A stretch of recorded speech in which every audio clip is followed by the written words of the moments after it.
กระทรวงธรรมการประชังจุ่มตัวสกรรมเพียบระบอบโยธาไทยได้บานดำกอลแปรพุทธปฏิมารวมลุบแดนอธิปไตยระบอบกัมพูชี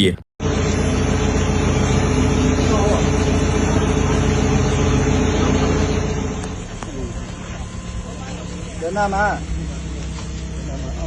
เดี๋ยวนะครับดึงเอาดูเรื่องความตรงยังเล่นหน่อยหน้ามาอีกเล่นหน่อย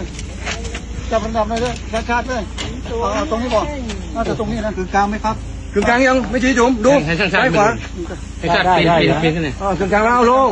ดูขาครับอาจารย์ครับดูขาค่อยๆวางครับค่อยๆวางกระทรวงธรรมการหนึ่งศาสนาในថ្ងៃទី22ខែមករាឆ្នាំ2026នេះបានចេញនូវសេចក្តីថ្លែងការណ៍ដោយបានប្រឆាំងជំទាស់ចំពោះសកម្មភាពរបស់យោធាថៃដែលបានតម្កល់ព្រះពុទ្ធបដិមា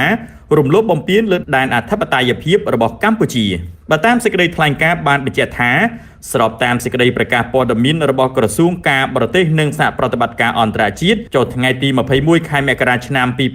2026ស្តីពីការតវ៉ាប្រឆាំងចំពោះសកម្មភាពរបស់កម្លាំងប្រដាប់អាវុធថៃក្នុងតំបន់ដែលបានកាន់កាប់ក្រសួងធម្មការនិងសាសនាសូមតវ៉ាប្រឆាំងយ៉ាងដាច់ខាតចំពោះសកម្មភាពរំលោភបំពានរបស់យោធាថៃដែលបានកសាងព្រះពុទ្ធបដិមានៅភូមិអានសេះឃុំជាំខ្សានស្រុកជាំសានខេត្តព្រះវិហារក្រសួងធម្មការនិងសាសនាសូមជម្រាបជូនថាការតម្កល់រូបសំណាកព្រះពុទ្ធបដិមានៅលើទីតាំងរូបសំណាកបដិមាព្រះវិស្ណុដែលត្រូវបានបំផ្លាញដោយយោធាថៃនៅតំបន់អានសេះខេត្តព្រះវិហារគឺជាការរំលោភបំពានមកលើដែនអធិបតេយ្យភាពរបស់កម្ពុជាផ្ទុយទៅនឹងគោលការណ៍ជាមូលដ្ឋាននៃច្បាប់អន្តរជាតិដែលបានហាមឃាត់ការកាន់កាប់យកទឹកដីដោយប្រើប្រាស់កម្លាំងនិងផ្ទុយស្រឡះទៅនឹងការបដិញ្ញាចិត្តរបស់ថៃ